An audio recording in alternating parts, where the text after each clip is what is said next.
Bonjour, donc aujourd'hui, je vais parler d'un revêtement qui était très problématique et on a entendu beaucoup d'histoires par rapport à ce revêtement. C'est communément appelé le revêtement d'acrylique. Donc, pour commencer,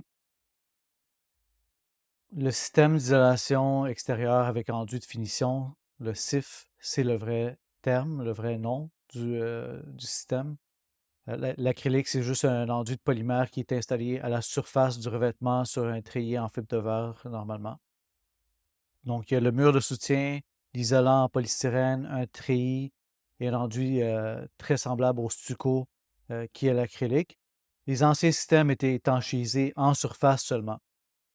Donc, il y avait un seul plan de protection contre les précipitations.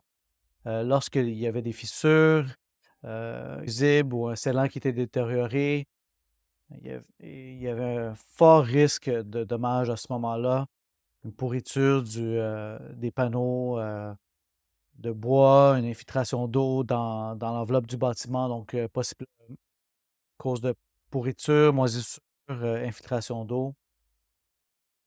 Et puis, lorsque l'eau pénètre derrière le revêtement, l'acrylique là, est très imperméable. Donc, l'eau rentre et ne ressort pas. Donc, c'est pour ça que ça causait énormément de problèmes. Donc, avant le cas de 2015, il y avait pas d'exigence pour ce type de revêtement-là.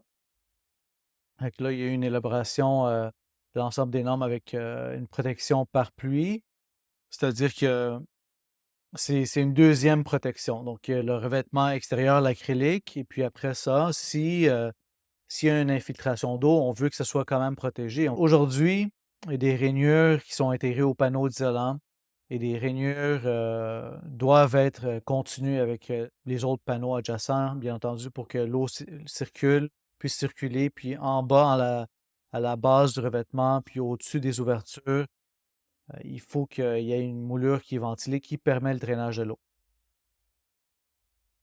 Donc, je vais vous montrer les photos d'une inspection que j'ai réalisée pour un bâtiment de 2011, donc avant la rentrée des exigences, et puis un autre bâtiment qui a été construit en 2023 avec les nouvelles exigences. Il y a parfois des bonnes installations, là. Il faut faire très attention, là. Donc, dans ce cas-ci, c'était pas une bonne installation. Pourquoi? Parce qu'on peut voir sur la première photo qu'il y a une partie en saillie, donc la neige, si vous voulez, ce qui est en dessous de la fenêtre, dépasse légèrement de la fenêtre. On voit que le scellant a été retouché.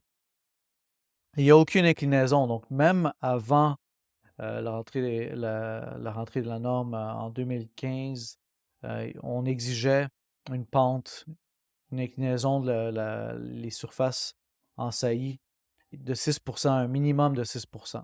Donc, on voit ici que c'est pas respecté, ce qui peut causer une infiltration d'eau par les joints.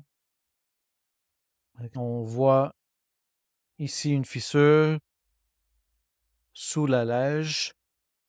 Donc, ça aussi, c'est, en fait, s'il y a une infiltration d'eau, vous allez voir là sur la troisième photo,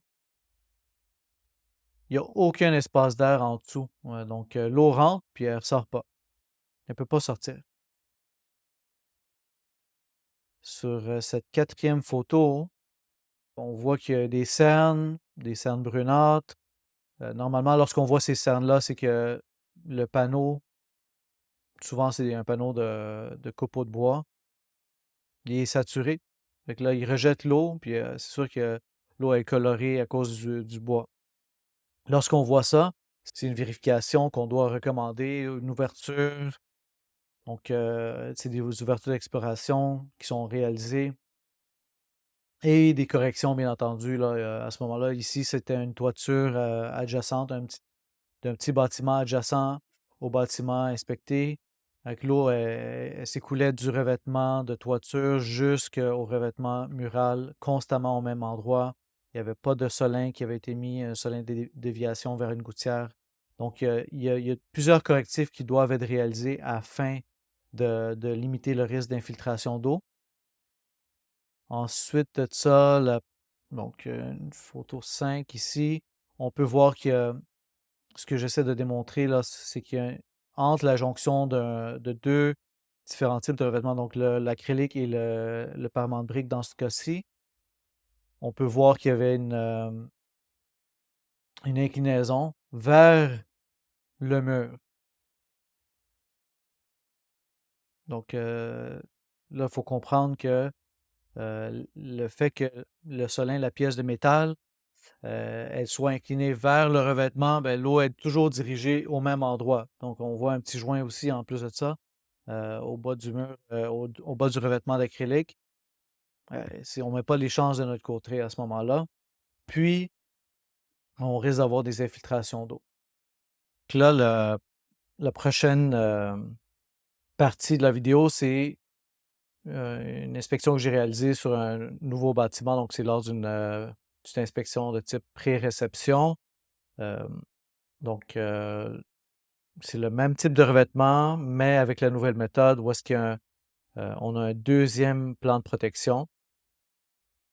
Et puis, lorsque je réalise des inspections pré-réception, je vais utiliser la fiche technique de la GCR, qui est la garantie habitation, donc qui offre une assurance pour les nouvelles propriétés, les constructions neuves.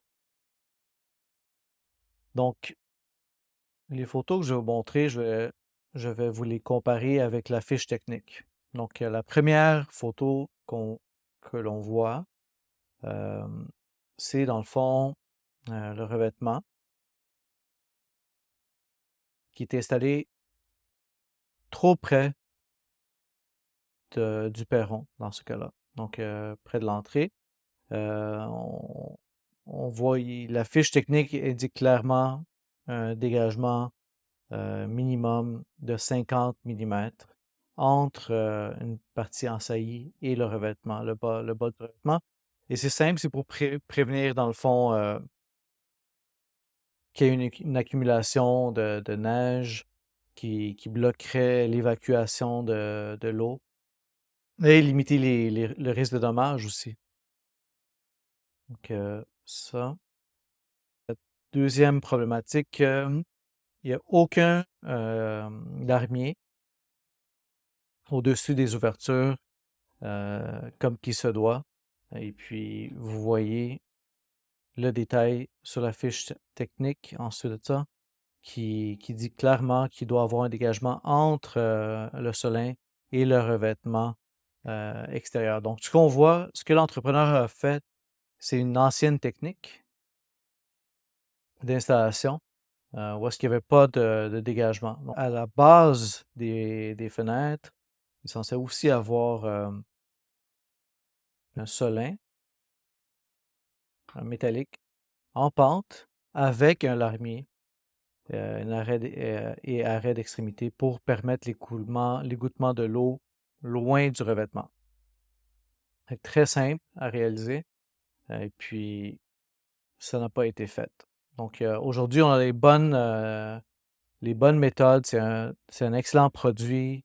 Ça limite les ponts thermiques. Donc c'est mieux isolé, c'est moins de coûts de chauffage.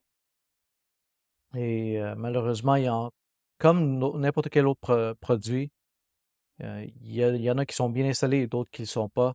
Alors, il faut juste prendre le temps de bien vérifier les ouvertures, les jonctions avec ce type de revêtement, comme les autres revêtements. Et puis, c'est ça. Merci.